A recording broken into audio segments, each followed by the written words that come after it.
Para la eliminación contra la discriminación a la mujer está estipulado como una organización de expertos independientes que supervisa la aplicación de la Convención sobre la eliminación de todas las formas de discriminación contra la mujer. En este caso, se presenta la situación de una mujer húngara que es constantemente maltratada por su expareja. Este ejerce violencia doméstica y amenazas contra ella y los hijos que comparten. Uno de ellos se encuentra en condición de discapacidad. Esto se ve reflejado en hechos como el abandono de su hogar, llevándose la mayoría de los bienes compartidos, y la falta de pago de una manutención para sus hijos. Además, también se dan constantes amenazas y muestras de violencia física graves. Ante esto, la mujer decidió buscar medidas de protección a través de distintas entidades que se supone que deben protegerla. Sin embargo, no recibió mayor respuesta. Después de un tiempo, la violencia contra ella y sus hijos sigue siendo recurrente, incluso llevándola al punto de estar hospitalizada debido a las lesiones causadas por su expareja. Incluso cuando ya no viven juntos, este sigue irrumpiendo en la vivienda de la víctima, que es propiedad de ambos. Ante esto, la mujer decide tomar medidas jurídicas que resultan permitiéndole al agresor la entrada libre a este inmueble. Esto sucedió porque los jueces consideraban que no se había probado que la expareja de la mujer le pegara constantemente y tampoco se le podía negar el acceso a su propiedad.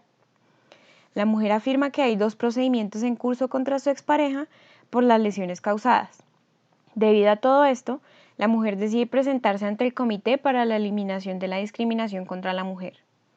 La autora dice que Hungría, al no protegerla ante esta situación, incurrió en la violación de algunos de sus derechos estipulados en la Convención de Violaciones de la Recomendación General número 19 del Comité, y afirma que además el Estado propició que la situación continuara sin consecuencia alguna para su agresor. La mujer reclama justicia no solo para ella y sus hijos, sino para todas las mujeres que quedan desprotegidas por el Estado húngaro.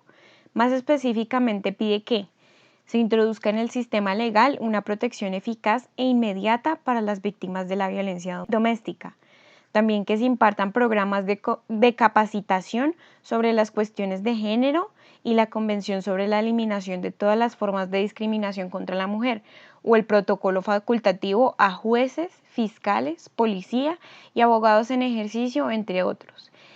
Y finalmente, que se preste asistencia letrada gratuita a las víctimas de violencia por razón de género, incluida la violencia doméstica. Respecto a esto, el comité afirma que la violencia contra la mujer puede contravenir disposiciones concretas de la Convención, independientemente de que en ella se mencione expresamente la violencia o no.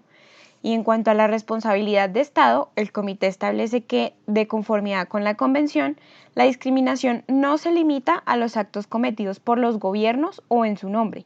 En este caso, el Estado omitió el cumplimiento de los derechos de la mujer al no protegerla de las acciones de su agresor, y así lo admiten. Aunque el comité reconoce que el Estado ha realizado algunos cambios, estos todavía no han sido suficientes para compensar lo que ha sufrido y sigue sufriendo esta mujer en particular. Además, recuerda que otros derechos como el de la propiedad no pueden estar por encima de los derechos humanos de la mujer. Afirman que el comité se preocupa por la prevalencia de violencia contra la mujer y la niña, incluida la violencia doméstica. Le preocupa especialmente que no se haya promulgado legislación específica que combata la violencia doméstica y el acoso sexual, y la inexistencia de órdenes judiciales de amparo o de abandono del hogar, o de albergues para la protección inmediata de las mujeres víctimas de violencia doméstica. El comité también resalta la importancia del cumplimiento y la protección de estos derechos, ya que sólo así se podrá hablar de condiciones de igualdad con el hombre. Al poner su mirada en Hungría, el comité expresa que se encuentra con la persistencia de estereotipos tradicionales arraigados acerca de las funciones y responsabilidades de mujeres y hombres en el marco de la familia. Sobre este caso en específico, el comité indica que el Estado húngaro infringió algunos de los derechos de la Convención.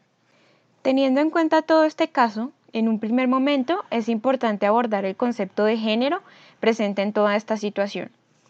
Desde la perspectiva de Judith Butler, en la construcción de género intervienen por lo menos 2 fuerzas, las culturales y las elecciones del sujeto.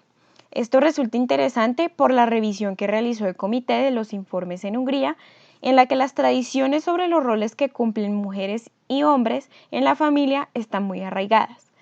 Por supuesto, esta idea se encuentra bastante presente en la sociedad húngara, pero es interesante ver cómo estas dinámicas tienen efectos particulares en cada situación. Esto no solamente se da en el imaginario colectivo, sino que de cierta manera es reforzado por distintas instituciones de poder. Así lo afirma Nancy Fraser, quien señala que toda estructura de gobierno asume y promueve cierta ordenación de los sexos.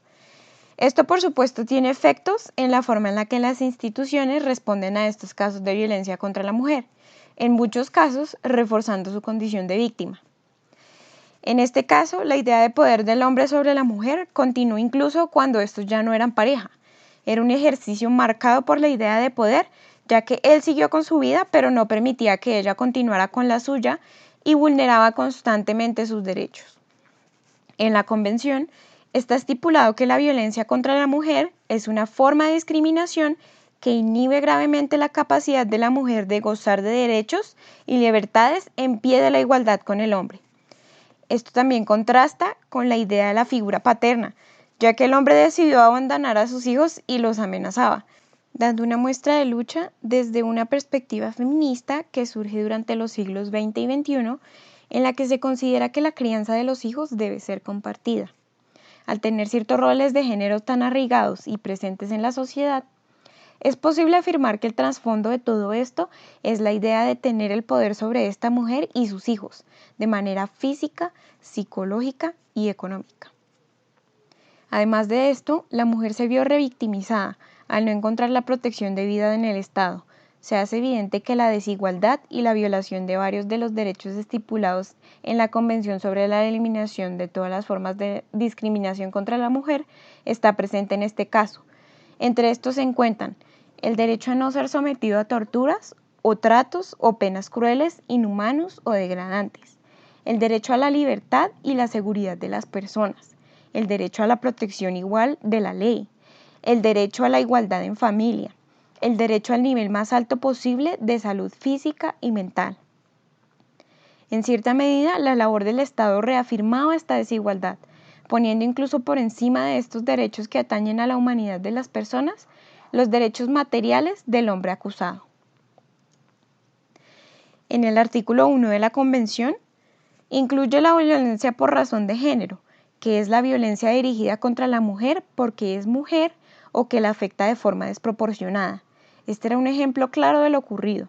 Incluso a pesar de las medidas que ella tomó, la violencia siguió siendo reiterada.